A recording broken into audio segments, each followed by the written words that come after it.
गोंदवले खुर्दमधील सूरज शिलवंत याने सावकारकीच्या जाचाला कंटाळून आत्महत्या केली होती। त्यानुसार सावकारकी आणि अॅट्रॉसिटीच्या कलमांतर्गत एकूण 5 जणांवर गुन्हा दाखल करण्यात आला होता।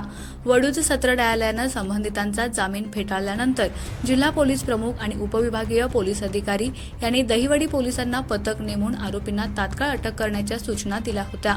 त्यानुसार दहिवडी पोलिसांनी तांत्रिक माहिती आणि खबर यांच्या मार्फत संजय शेडगे आणि आदर्श कट्टे हे अनुक्रमे मध्य प्रदेशातील इंदोर आणि राजस्थान बॉर्डर येथे असल्याचं खात्रीशीर माहिती मिळवली होती। त्यानुसार पोलिसांनी त्यांना ताब्यात घेऊन अटक केली। ही कामगिरी जिल्हा पोलीस प्रमुख समीर शेख, उपविभागीय पोलीस अधिकारी अश्विनी शेंडके यांच्या मार्गदर्शनाखाली सहाय्यक पोलीस निरीक्षक अक्षय सोनवणे, पोलीस हवालदार रामचंद्र तांबे, पोलीस हवालदार रवींद्र बनसोडे, पोलीस कॉन्स्टेबल गणेश पवार यांनी केली।